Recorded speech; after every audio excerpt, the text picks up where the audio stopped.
Welcome back to Benny's Custom Works. Today we're working on the Barrel Brothers oversized cappuccino. Obviously, this isn't actually a cappuccino. It's a 1990s model super carry, so it's very similar to the Japanese domestic Suzuki carry, but the Australian delivered version got a much larger engine. Obviously, in Japan, this would be a K car, so it would be limited to 660cc engine. This particular one came into Australia with a 1.3 litre engine. It's a G series engine, this one being a G13. They also actually made the overall van longer in the Australian delivered super carry, so from the doors forward it's actually longer. I believe that was actually to meet the crash regulations in Australia. I may be wrong, but looking at it, it's like they've given more of a buffer in the cabin area. From the doors back, it's exactly the same as a Japanese domestic carry. Mark's actually put the JDM taillights in it, and they've added a few other little bits and pieces. I think it's also got the JDM front bar, and they've changed the grille and the headlights. I think they've done a few bits and pieces to it, so it's a pretty cool little van, and we're going to tear the engine out of it.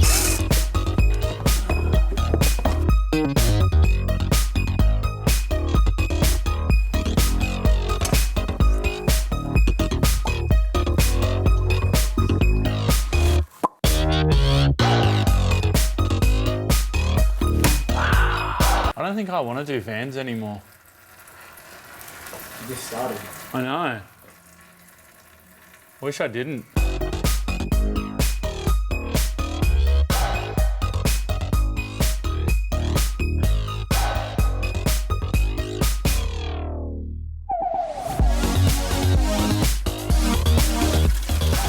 Oh yeah, great design, Suzuki, nailed it. Do love a good coolant shower on a Monday morning. All aboard the SS Failboat.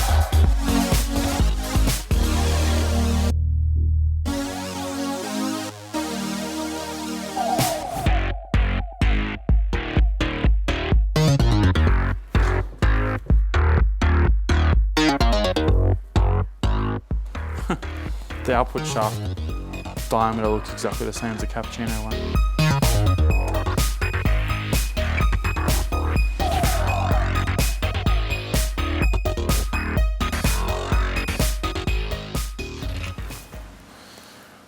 Looks like the rear main's leaking pretty badly, which may be why they're complaining of a slipping clutch.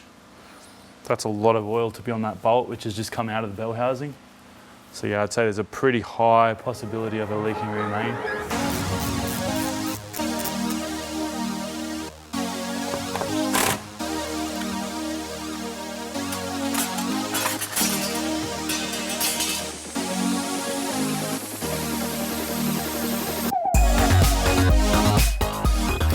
Found the battery and $2.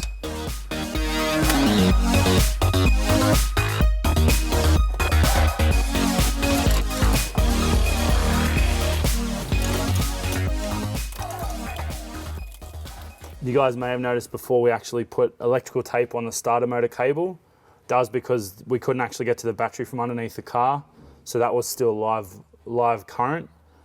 And on the starter cable, there's no fuse or no circuit protection at all. So if that cable goes to ground, it's basically gonna either catch on fire or just keep going until it burns the wire out and breaks the circuit. Obviously, now that we're in the engine bay area of the vehicle, we're gonna disconnect the battery. The easiest way is just to undo the negative side of the battery. That then isolates the whole vehicle. There's no longer any power going to anything. That means we can safely undo the main wire to the alternator, which also generally doesn't have a fuse on it. Some vehicles do run it, but some don't. And then that means you can also short that one to ground in the same way you can do with the starter cable. But by isolating the battery and removing the negative terminal, that completely eliminates all of these problems. So while we're here, before we go too much further, we're going to undo the battery and then we're completely sweet.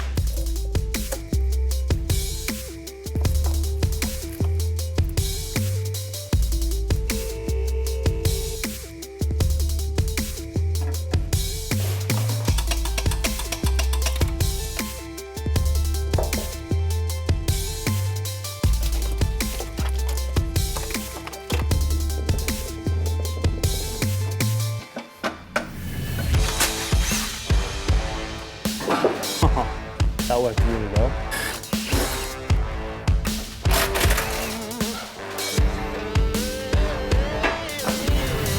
enjoy this.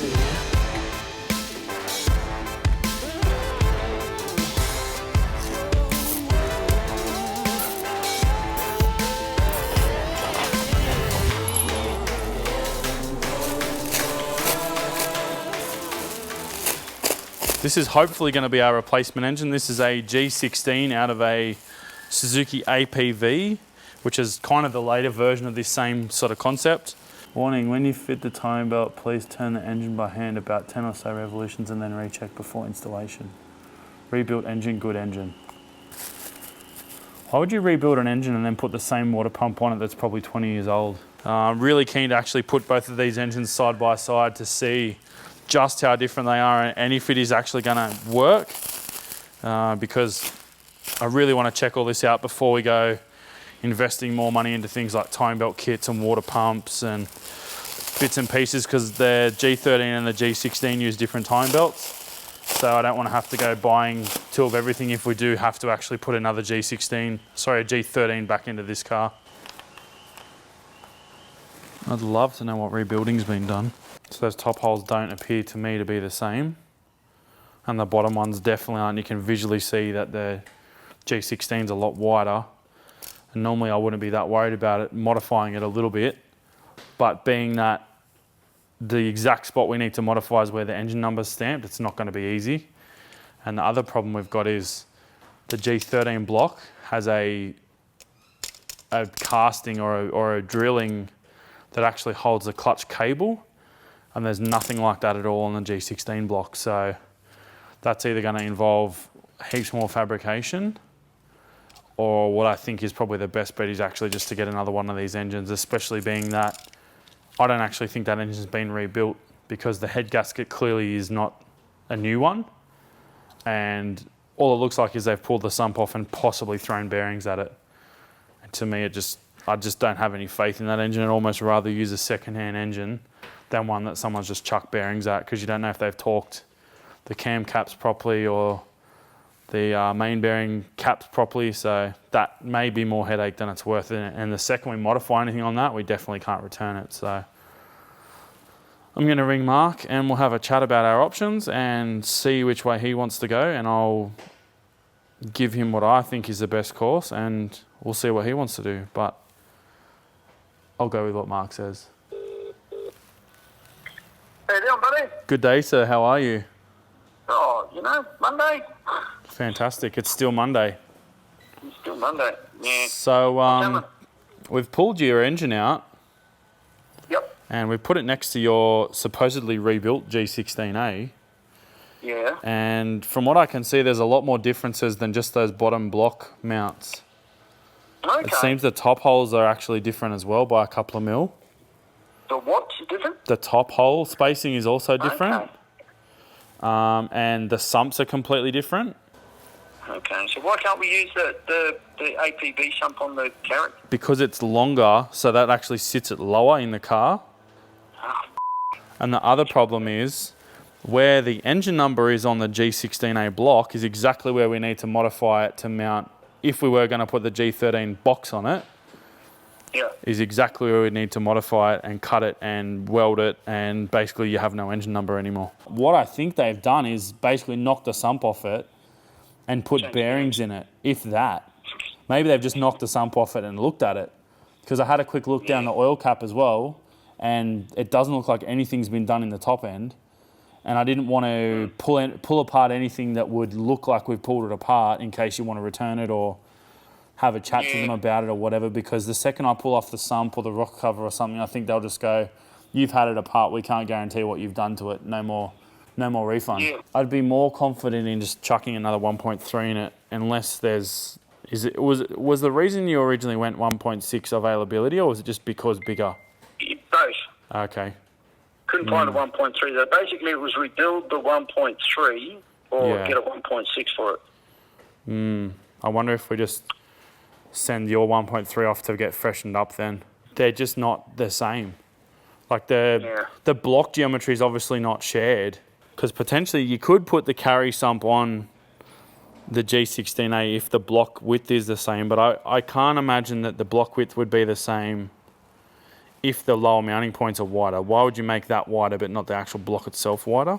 I'm happy to give it a crack, but the problem is the second we start cutting stuff up, you're committed to it, we bought it. or you've got a boat anchor. All right. We'll Leave it with me, we'll I'll work see what that I out. can find. Yeah, have a think about it and we'll All right, mate. work out a strategy. All right, good on you. All right, mate. Speak to you soon. All right. Thanks, Ben. Bye. Well, that was less than ideal.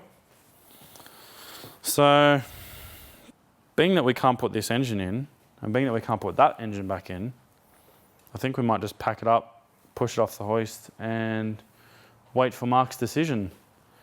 And then next time we'll put an engine back in the car. We don't know which one yet. So, see you guys later.